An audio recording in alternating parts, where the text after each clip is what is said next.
நான் உங்களுக்கு சொல்றேன், உங்கள் பிள்ளைகளுக்காக நீங்கள் ஜெபிக்கிற ஜெபங்கள் எல்லாம் கர்த்தர் அதை கவனிப்பார்.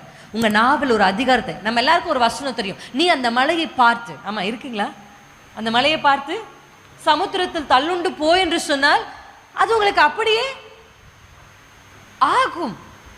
இதுல இது இதை கர்த்தர் சொல்றதுக்கு முன்னாடி ஒரு விஷயத்தை பண்ணார். அத்திமரம், ஆண்டவருக்கு பசி உண்டாயிருச்சு, அத்திமரத்துக்கிட்ட போய் நிற்கிறார்.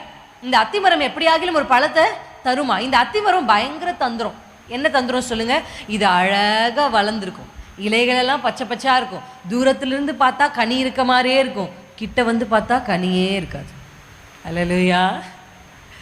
அழகா இருக்கும், கரெக்டா சர்ச்சுக்கு வந்துருவாங்க, அந்நிய பாஷைகளை பேசி கர்த்தரை ஆராதிப்பாங்க, ஆனா கிட்ட உள்ள போய் பார்க்கும்பொழுது கனிகள் இருக்காது.